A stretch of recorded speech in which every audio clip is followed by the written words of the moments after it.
So welcome back to the Web3 Insights, where we speak with people building real infrastructure for the future of decentralized finance. Today, I'm joined by Adam Simmons, who is the Chief Strategy Officer at Radix. Radix is a layer one purpose-built to solve DeFi's deepest challenges: scalability, usability, and developer adoption. With a background in Web3, online video platforms, and competitive sports, Adam brings a powerful mix of technical understanding and market execution. In this episode, we're going to dive into Radix's architecture, why DeFi hasn't yet hit mainstream adoption, and also how Radix is laying the foundations of Web3 future that works at scale. So, Adam, thank you so much for coming on. Thanks for having me on. It's a pleasure to be here. Absolute pleasure to have you as well. So just to start, Adam, Radix was founded in response to some of the early limitations outlined in Bitcoin white paper. What convinced the team that existing blockchains wouldn't scale to support the kind of, global financial infrastructure we need? Honestly, a lot of testing and hard work. So this is back eons in crypto terms. Dan Hughes, the founder of Radix, really got started in all of this space back in 2012, 2013. So like many, as you say, got bit by the Bitcoin bug, and his background had been in technology. And as all good engineers did, was he went and tested himself and had a look at it. And over the following pretty much till about 2019, so a good kind of 5-7 years, he really went down all the different avenues that you could scale DLT tech. And it all started again from Bitcoin, of going, cool, decentralized money, decentralized finance makes a huge amount of sense. The vision was great, but 6 transactions per second is never going to work.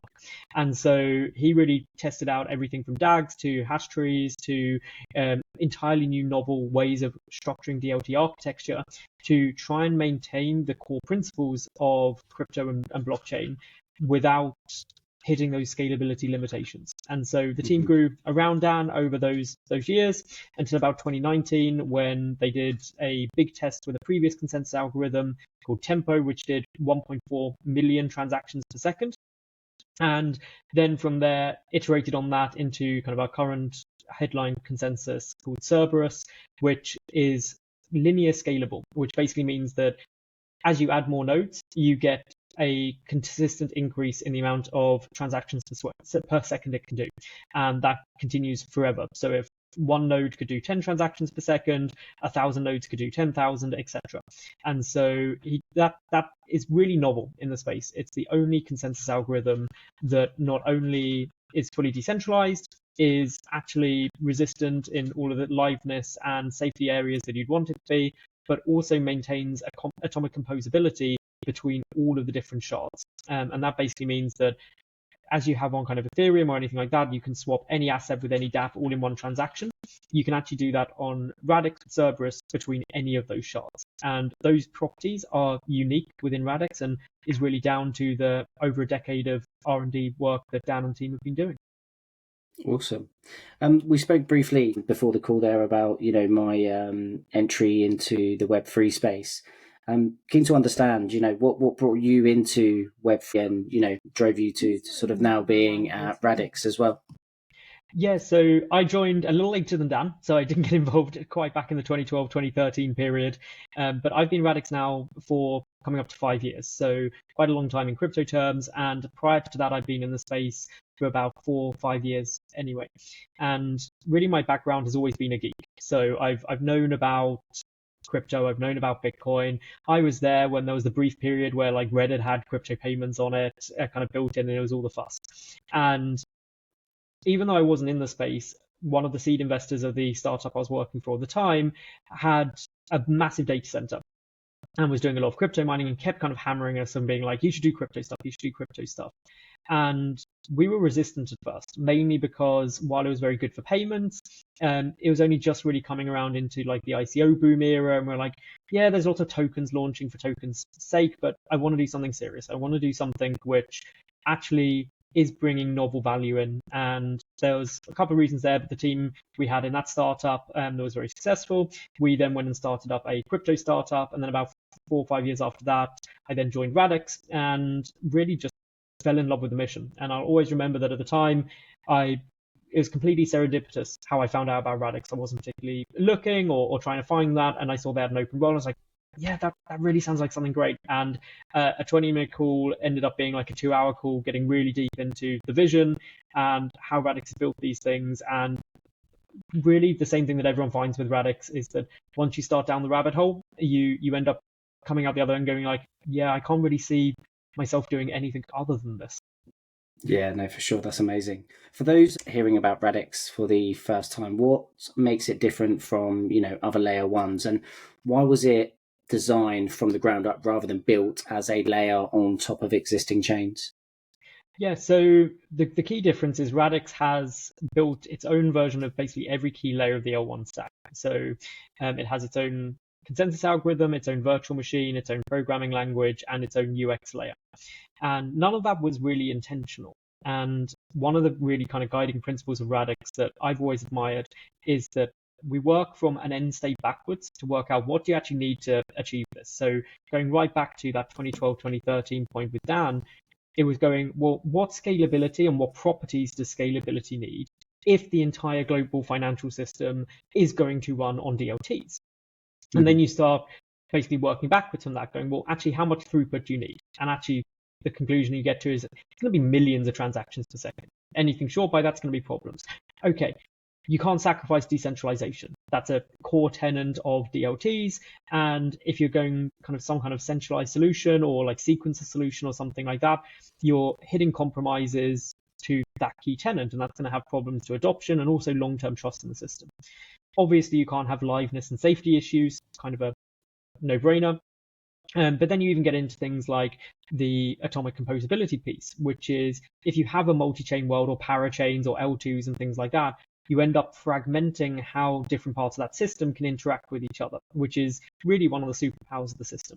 So Dan and the team spent, pretty much up until 2019, really working purely on consensus. How do we get a highly scalable, highly performant, low finality, and essentially infinitely scalable solution without sacrificing these core tenets?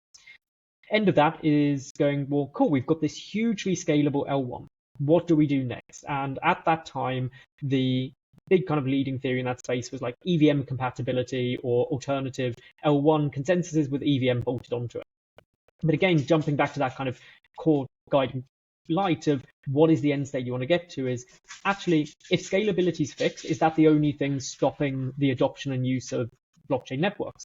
And what the team found was no, not even close, actually. Like the billions of dollars of hacks that we see each and every year, the terrible user experience you get every time you sign a transaction and you just get a random transaction hash. All of these sort of things are major blockers to either developers or end users or even institutional capital coming in and using this technology. And so again, then you go back and going like, okay, well, why is that bad? And the thing they always joke is like, there's no one sitting there at say like MetaMask HQ, blind signing a transaction and putting their feet up on the table and going, good job, everyone. Random transaction hash, that's exactly what people want. This is the best UX we could possibly think of. We'll just stop working on it. They know it's not very good. They know that doesn't inspire confidence. It makes people anxious and concerned when they do things. But the reason they can't make it better is because that's what the EVM surfaces to them.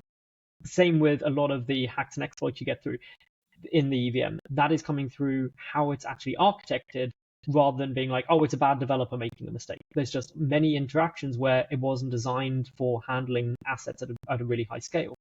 So all of these layers that Radix has built have come out the back of that, of going, well, if you want a really great UX, you actually need to surface that data to the wallet. And you can't surface that unless the virtual machine's doing it. If you want to make really powerful decentralized applications for financial use cases, you need to have a programming language that makes managing and authorizing financial movement and asset movement really clear and intuitive to use. And so then you end up in this situation where we are with Radix now, where you end up building all of those layers, because even though it would be quicker to market to just kind of try and bolt something else on top, it's not compatible. And so then you end up getting a quicker path to market, but actually you're not solving for that end state problem of hundreds of millions, if not billions of users and trillions of dollars of assets running on the system. And you then eventually hit some kind of end state. And this is kind of the very nature of Radix. Is back in 2019, Dan and the team could have launched that version of their consensus. They had a few fringe issues they didn't want with that, and obviously didn't have things like the Radix engine we have now. But yeah, they could have made a bunch of money, did a really hype token launch at that point. But they knew that be it in 5, be it in 10, be it in 20 years, they would hit a problem that fundamentally couldn't be solved on that architecture. So they're like, no, we're going to wait. We're going to wait until we've got a solution for the end state that we are all building towards and the vision we all want to see, because a DLT is eventually going to be one unified system that all of finance runs on. And so it's got to be done right. Yeah. And that's really the Radix approach. Amazing. Let's take a look at and talk about the real bottlenecks in DeFi. I often speak to friends in and out of the Web3 space, and the question always comes up, why DeFi still hasn't reached mass adoption. What's holding DeFi back from onboarding the next 100 million users? Is it scalability, UX, developer tooling, or even all of the above? All of the above, and also asset issuance is actually a big one. So I think you can put it in two main camps. You've got the technology side of dealing with mass adoption, and then you have the non-tech side. So on the technology side, as you say, like scalability's got to be there.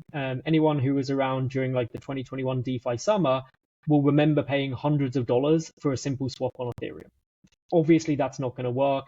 And that actually killed all momentum. Like there was good product market fit in DeFi. It was getting a lot of attention, but most people don't want to pay $150 to swap 2 food coins. Yeah. The next piece you've got is then obviously the UX layer and like the security layer of it, where if people don't feel comfortable utilizing it, or like, again, are you going to explain to your mum or a non-crypto person that, hey, this seed phrase is the complete access to all of your net worth. You've got to go and split it into 3 bits, make sure you engrave it in metal, bury it in your garden, put 1 in a safety deposit box. Don't ever lose it, but don't let anyone see it. Otherwise you lose. Like, it's crazy. Most people are going to go, I don't like that. Most people barely understand a pension or like an ISA if you're in the UK, let alone sitting there going, hey, I want to self-custody my funds. Yeah. So there's that technology piece there of getting that UX work. And then, of course, getting devs comfortable with it. Because when we see these kind of bad user experiences or these hacks and things, at the end of the day, while they're user funds, there's also a developer behind that most of the time who's sitting there going, hey, I tried to build a good product and now I've lost $10 million from my users. They're going to be annoyed. It's really stressful. And actually, it's a big risk to try and build that and super complicated. On the other side, though, you have the non-tech side. And the non-tech side is things like regulation. Like from a regulatory perspective, actually, how do you interact with crypto? And that's something that's been extremely big over the last couple of years. You've got the asset issuance side of things. So again, 2021 was a great proof of concept for DeFi, but most people typically don't want to be trading and utilizing like random food coins and yield farms for governance tokens. They're going, well, I want to know about like my stocks and equities or commodities and my pension funds or ETFs and stuff like that, because they're not actually complete crypto degens. They're just normal people utilizing these assets. So there's a big piece on like, how do you issue those assets on there, on ledgers, and actually get them utilized? And that comes into like the institutional side of things, where there's some very unintuitive things. So a really common one is like institutions really like custody providers. A big reason for that is because not that BlackRock couldn't have their own self-custody division, but ultimately they need to be able to insure their deposits. And to get insurance on it, you've got to have a counterparty who's doing that. You've got to have all the contractual and legal like allowances in there. And that is much easier to do with a third party who's an expert in that than spinning up your own internal department. And so you've got all of these kind of non-technical side of things that have to match up with the technical side of things also getting solved. And I genuinely think we're getting to the point where those things are really slotting in neatly. Like even outside of Radix, you've got some great solutions with things like Suri and Aptos, which are similar in many ways to Radix, that are also solving those technical problems. And then obviously we've got a massive shift in global regulation on crypto and DeFi in the last couple of years, and really the breaks are off now with the current US administration on crypto as well, really pairing these up. And obviously from the institutional side, the biggest asset managers in the world publicly stating that everything's going to be tokenized. So all of these things are coming together, but they've all got to come together, because fixing one part doesn't make the other bits magically solved. And without all of those pieces, actually your mass adoption piece doesn't make that much sense to people.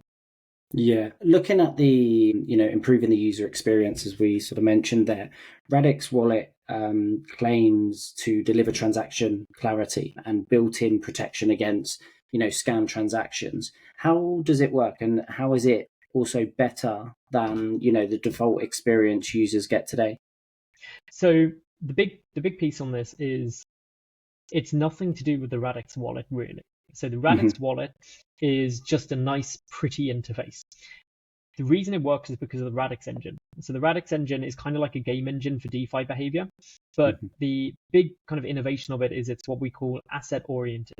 So the engine actually understands the concept of assets, and they are handled specifically to avoid unpredictable outcomes. So a really good example of this is when you submit a transaction to the Radix network, rather than it being just some like code on how to call different smart contracts, it's much more about describing the movement of assets. So even the raw transaction that you submit to Radix is basically human readable. It's kind of like proxy code. But if you imagine a transaction between me and you, Aaron, it would be something like get 100 of this resource, say USDC, from Adam's account, put it on the table. A table is a conceptual piece. And then Aaron's wallet will take that 100 of this resource off the table and deposit it in Aaron's wallet. If Aaron, you could say in that he has to get at least 100% of that, or the transaction fails, no assets can be left on the table, so you can't have them just randomly disappear or something. All of that's built in. Now, passing that in the Radix wallet becomes really simple because the assets move like physical objects. It's going, well, Adam is taking this out of his wallet, handing it to Aaron. As soon as you take hold of it, it's now owned by you and you put it in your wallet. That's very different to how, say, Ethereum works, where actually if I send you some USDC, what actually happens from a transaction perspective is it says Adam's wallet sends a transaction updates the balance in the USDC smart contract for the amount of USDC Adam's wallet has minus 100 to plus 100 in Aaron's, and then your wallet goes and looks up the state on the ledger to see if that has been updated or not. It's all a message to a different piece. And so when you've architected it that way, it's impossible to actually show in the wallet what the asset movement is happening. You can kind of try and estimate it or run like a test of it, so to speak, but it's not guaranteed until it's committed on the ledger because it doesn't understand what those assets are. So a lot of what's created on Radix is thanks to those lower levels on the stack, and why we've ended up having to go with that approach of building each layer separately rather than just going, hey, let's make a cool looking wallet that's really easy to sign transactions on Ethereum or on an L2. It's all down to EVM just doesn't surface the information necessary to do that. Yeah, for sure. I mean, security obviously is, a huge concern in DeFi. How do you build an ecosystem that protects users from phishing and, contract exploits without removing the core values of self-custody and permissionlessness? So again, comes back to, in a big part, making transactions readable and Yeah. actually having the network secure the outcome of those transactions. So on Radix, say you had a malicious transaction, like a really common one would be like, it's a fake front end that says, hey, you're going to swap 100 USDC for 100 ETH. Or not 100 ETH, but 100 USDC worth of ETH. And in your wallet, on somewhere else, you just get that random transaction hash. And you go click approve because it looks like a normal DEX front end that you've used a million times before. You click OK, and then all of your assets have gone. On the Radix side, the only way to make that actually happen would be that fake front end could still appear. You could connect your wallet and do that UI, and you think you've done that same transaction. But when you hit swap, what will show up in your wallet is going withdrawing from your account all of the assets in your account, depositing nothing. Are you okay with that transaction? Again, I can't stop someone still signing that transaction, but if it's written out in that way that all of your funds are going to come out and nothing's going to come back in, then actually if you're expecting to see just 100 USDC go out and some ETH come back, you're going to go, no, that's not what I'm expecting. And that still puts the user in control. It gives them the choice, but it makes it much harder to trick someone because ultimately what users see is exactly what will happen on the network. So Radix as well has achieved, 164,000 transactions per second, and I believe aims to hit 1 million. How does the network achieve this, without sacrificing decentralization or composability? Yeah, so this is all to do with the hyperscale testing that our founder Dan's doing. So Mm-hmm. the core innovation of Radix involves something called Cerberus, and Cerberus is the name of our DLT, a kind of core consensus algorithm. It's been peer reviewed by like the University of California and a bunch of others, and Dan's currently testing that in real world conditions, which anyone can go and join those tests and have a go with it. Now, the first thing to understand is that if you've got a single chain, and I'm mixing some terminology here, so anyone hugely technical will probably pick me up on this not being 100% accurate, but it's conceptually there. So if you've got like one chain, no matter how much throughput you try and get on that single branch, you're always going to hit a cap. Kind of think of it like water going through a single pipe. Eventually, you just can't make the pipe any bigger. And that's one way to scale, is just keep getting a bigger and bigger and bigger and bigger pipe. The other approach that many take is the idea of shards. So you have multiple pipes, and if you need more water to go through, you just add more pipes into there. The problem with that is, and this is what basically in some ways an L2 is like, but more similarly like any sharded network typically is like, is that then each of those shards can process things on their transaction or on their shard and transactions there, but it's very difficult to update what happens on another shard. So the silly analogy I always use for this is, I always forget the movie, but there's the whole like how you explain a wormhole to kids, and they're like they bend the bit of paper and stick the pencil through it. Is imagine you've got two shards, each of those are independent. One of the secret things of Cerberus is it does something called braiding, where those two shards basically come together and behave as one shard. So that means you get all the benefits of one shard, that anything on there can interact with anything else instantly. But as soon as they're not needed again, they split apart and they interact separately. So imagine there were three shards, for example, and for example's sake, one has my assets on it, one has yours assets on it, and one has a third person's. Let's call them Jane. If I'm doing a transaction with Jane, our two shards need to come together because information on both those shards needs to be used in the transaction, but your shard can carry on processing however it wants. If yours and Jane's need to come together, mine can keep processing however it wants, etc.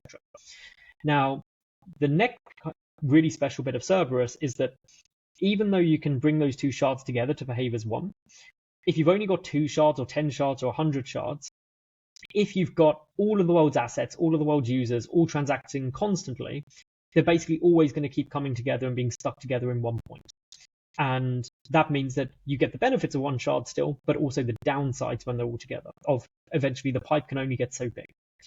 And so the way Cerberus deals with this is that it is pre-sharded into an insanely high number of shards, 2 to the power of 256. So that is more shards than there are atoms on Earth. And what that means is that then rather than it being like, oh, Adam's assets are on a shard and Aaron's is on a shard and this DApp is on a shard, every fragment of every single asset, every single DApp, every single liquidity pool could be on its own shard and still have infinite more free. And so by that means that when they fold together, the mathematical chance of multiple shards folding together, needing to be used together at the same time, is basically 0. And so that means that you can scale as long as you've got enough compute across that shard or across all of those shards. And then comes the final bit, which is the compute part. And this is what the linear scalability of Radix is that as you add more compute, you can process more of that shard space simultaneously. So as you add more and more shards, and there's some very, very clever math that Dan pioneered on how like validators are assigned different parts of the shard to maintain that security and safety levels that you'd expect in DLT and the finality times. But ultimately, as you get more shards, or as you get more validators, they each manage more overlapping groups of the shards, which means more of those shards can process stuff simultaneously. And so then if you and I at an airport are doing a foreign currency exchange, that means that's happening on a group of shards that are completely unrelated to over in New Zealand, some people buying a coffee. And they can be parallel processed and they don't collide, which means that as long as you've got enough compute, you can just keep splitting everything out. Because, again, the first secret source of Radix is that those shards can be braided together when they need to be to get all the benefits of a single shard. Some complex stuff. And I understand also you're introducing on-ledger royalties for developers. I'm keen to understand how this model works and also, why it's important for building a sustainable ecosystem. Yeah, so the dev royalties is when you deploy on Radix as a developer, you deploy blueprints, which are then instantiated on chain into components, a detail of which you don't really need to understand, but just for anyone interested. Whenever a component is utilized in a transaction, the developer of that component or blueprint can sit there and say, whenever this is used in a transaction, I want to add this amount of royalty onto it. And that is taken as part of the fee for the transaction from the end user calling it. Now, the reason this is really cool is that typically, if you want to make money from smart contracts, you need to have the entire DApp built. So maybe you build an entire DEX and you charge a fee for any swap or a cut of liquidity or something like that. But of course, that means that you've then got to assemble a whole team to build the front end, the back end, the smart contracts, do the marketing, do the operations, set everything up, get the liquidity onboarded, all of these sort of things. It's a very high barrier to entry. Whereas any developer listening knows that actually a huge amount of incredibly powerful developer tooling is just a little piece of code that's often open sourced even, that runs entire stacks. It's like, hey, I'll just use that library. And you can kind of think of a single component like that is now, rather than needing to be a whole DApp, you might just make and have deployed a really, really powerful swap function. None of the front end, it doesn't do anything else. It's just some complex math on doing a swap. And you say, well, cool, I think this is going to be used lots. Like, I've done some really good math here. It's really efficient or really good for some reason. It doesn't really matter why. And I'm going to charge 10 cents every time it's used in a transaction because it's going to be valuable. Now, if you get a very high number of users using that, then you're going to generate a lot of fees that come into you.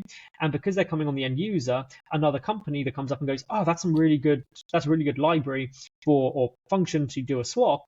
I'm going to incorporate that into my DApp because it doesn't cost me anything to. It's open source. But my users will pay 10 cents, but they're getting this really cool functionality for it. So that kind of makes sense for them, and I keep the user. On the other side, the reason why it's developer set is if you take a silly example. Let's say I have this incredible idea that if the New York Yankees win a game on a Friday and it's a full moon, if you call this function, you'll print $1 million. If you try to get a grant or a bank loan or anything like that, and you're like, it's going to take me a year to work on this, no one is ever going to give you the money for that. They're going to be like, yeah, sure, whatever, that's a crazy idea. If you decide to go off and do that and it works, you could charge a royalty of $500,000. Now, I don't know about you, but if it was a full moon on a Friday and the Yankees just won, and I could hit this button and make $1 million, but to press that, it means the person who made it's going to get $500,000. I'm hitting that button. And you've suddenly got a whole new mechanism where people who are creating high value for an ecosystem by either functionality that's going to be called really, really frequently in transactions, or very specific niche functionality that's going to have high value when called, they can charge an appropriate amount for it. But because it comes from when it's called, it then means that you're only paying if you're providing economic benefit. And if the fee is too high, that it outweighs the economic benefit of calling it, then it won't get called. And all of that's enforced by the ledger, by the Radix engine, to make sure that all of the developer royalties go to the right place and all of the correct fees are taken. Awesome. That's amazing. Radix has, also consciously avoided heavy VC funding, and I think that's great. Hats off to you guys. How has this shaped your roadmap and also community culture and long-term goals? Yeah, so I mean, the big one obviously is that it allows you to look at that end state far better. So anyone who's ever been involved in like kind of VC money coming in and stuff like that is obviously they have their investment, they have their timeframes, they want to be seeing like returns or revenue or certain milestones hit. And that can mean that sometimes you push different options forward. So if I take the example back in 2019 of Radix's tempo algorithm, it was really damn good. It was proven to run at over 1 million transactions per second. And I guarantee that if there was a VC behind the scenes, it'd be like, ship it. Ship it because, yeah, sure, it might have a problem in 5 or 10 years, but we can make millions upon millions upon millions of dollars now. So just ship it. It's someone else's problem in 5, 10 years. I will have been like VC's viewers, I'm on a yacht somewhere. And so not having VC funding being community backed means that actually it's backed by people who have been part of this journey from all the way back to like that 2012, 2013 period, all the way to now. It's people who are building on the network, using the network, actively looking and believing in that vision and wanting to create that future where Radix wins, where this is actually a system that is not just winning for the sake of making money, but winning because it is the solution where it makes global finance running on a DLT make sense. And that means that you get a lot of buy-in from community because there's no hidden VC somewhere that's potentially going to own like huge percentages of the supply or something like that. And all of Radix tokens are fully distributed, none are locked anymore. And so that means that it is a very open platform for people to get involved in and really understand where things are without kind of the backroom deals that you see in other places. And I won't lie, it comes with downsides as well. Like obviously if you're a SWE or an Aptos or something and you've launched with $500 million of funding, that gives you some great advantages. But it also then means that what are those people going to do with their tokens? Is it other people? Is it actually decentralized? Ultimately, if huge amounts of supply are held somewhere else. Yeah, no, of course. So I also understand that there's a proposal to repurpose $1 billion in XRD to accelerate growth. What does this look like in practice? And also, how will it be distributed to drive adoption? Yeah, so the incentives campaign is basically the vote or proposal has already gone through. So it actually finished last week. 91% of all token holders were in favor of it, weighted by tokens. And we had about 1.3 billion worth of XRD actually take part in it. So very good representation. And really, this was all going down to kind of the main thing that we want to solve at the moment with Radix, which is we've got this great technology stack. It's already live. We've got an incredible ecosystem of community builders and developers with fantastic dApps already live in the ecosystem. What we really need to do is get more assets in and get more usage of those assets and of those dApps. And of course, the big way, or one of the big ways to do this, is by incentivizing that activity. So now that the consultation with token holders have approved basically using these tokens for that, is really looking at how can we incentivize that activity in an economically beneficial way. And by that is, unlike kind of many kind of airdrop campaigns and stuff like that, what we really want to do is run a kind of 18 to 24 month program across multiple seasons where we're not incentivizing things that would only make sense with incentives. It's instead incentivizing things that people would do even without them, but we just make them more appealing to do. And so a good example of that could be like on Radix, there's kind of two big lending and borrowing markets already live. One's called Root Finance, one's called Web Finance. And on both those, like pretty much every day, you're seeing double-digit APYs for lending out stablecoins on Radix. And so if we add incentives on top of that, because there's a demand for that, that's real yield, adding a bit more incentives on top makes it just that extra nudge to get someone to bridge some more assets over. To go, oh, cool, I could be making 20, 30%. Oh, but I can also get some incentives on top of that. Okay, I'll give it a go. Because I know there's some stability in that from the incentives campaign, and maybe I can get involved in some other stuff as well. I'll start playing around with this ecosystem. So that's really what we want to nurture with the incentives campaign, rather than just being like, hey, we're throwing money at people just to come and try something for the sake of it. Yeah, absolutely. That's fantastic. Very quickly, just to finish up, looking ahead to the next, 3, maybe 5 years, what does success look like for Radix? What role do you see as well it playing in the wider financial stack of the future? Yeah, so 3 to 5 years, I think there's kind of one major thing that's going to happen in that period, which is going to be the issuance of new, or not necessarily new, but the issuance of assets that more of the world really care about. So we're seeing that already with stablecoins. Like stablecoins are getting traction because they have a really neat product market fit, especially within like DeFi's going, hey, we can have a settlement layer where it's incredibly cheap. We don't have to have all these interconnected pieces, and stablecoins can be that settlement. The Amazing. next step of that is going to be people like BlackRock, Fidelity, Vanguard, maybe national states and stuff issuing other assets, be that like kind of synthetic equities or wrapped equities or like exchange traded funds and things like that, and bringing them on chain and utilizing those. The impact of that is going to be that people are going to be looking at where do they issue those assets, and for the reasons of how usable Radix is, how buildable it is, and ultimately how secure and scalable it is for asset issuance and management, a big thing for success is going, how are we getting a large portion of those newly issued assets coming onto Radix? The other piece is potentially, depending on the way you look at it, we're seeing two main camps of development really in the L1 space. One camp is basically EVM is great and Ethereum is great. And so you take EVM and have all the L2s you're getting competing. Personally, for the reasons I said around kind of like the EVM security and some of the challenges building there, I don't think we will see that camp necessarily winning. And then the other camp is going, actually, you need a full stack. And that's kind of where the Sui, Aptos, Radix approach is going. But ultimately, we're in kind of what I class as peak proliferation of chains right now, is there's a lot of different L1s and L2s all competing. And any kind of platform business, be that a video platform, a social media site, or a DLT, is when there's some product market fit, like we had with kind of like DeFi Summer, you start getting a good proliferation of multiple people iterating on that idea and bringing out new things. You then see them start consolidating down after that point. And I think we're actually going to really quickly start approaching that consolidation phase, where actually, do we need 10 Ethereum L2s that all are basically the same thing with minor differences? Probably not. There's probably going to be a couple of winners there. And the network effects of platforms mean that as capital flows into those, they're going to flow into the ones that serve the needs best. Same on the non-EVM L1s like Radix.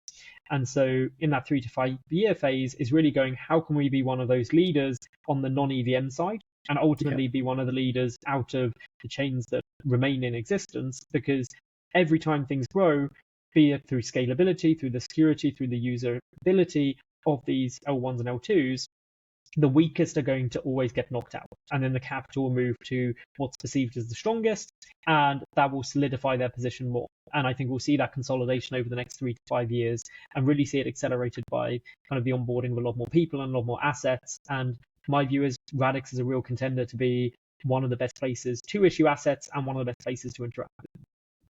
Awesome. So exciting times ahead for sure. For those who want to explore more, you can obviously go to Radix's website, which is radixdlt.com, or follow them on socials for the latest updates. Adam, thank you so much for coming on, mate. I really appreciate it. Great walkthrough in terms of how Radix is building a more secure, scalable, and also user-friendly foundation for DeFi. So really appreciate your time. Thank you very much. As always, don't forget to like, share, and subscribe to the Web3 Insights podcast on YouTube and Spotify for more conversations with innovators building the Web3 future. Until next time, thank you very much.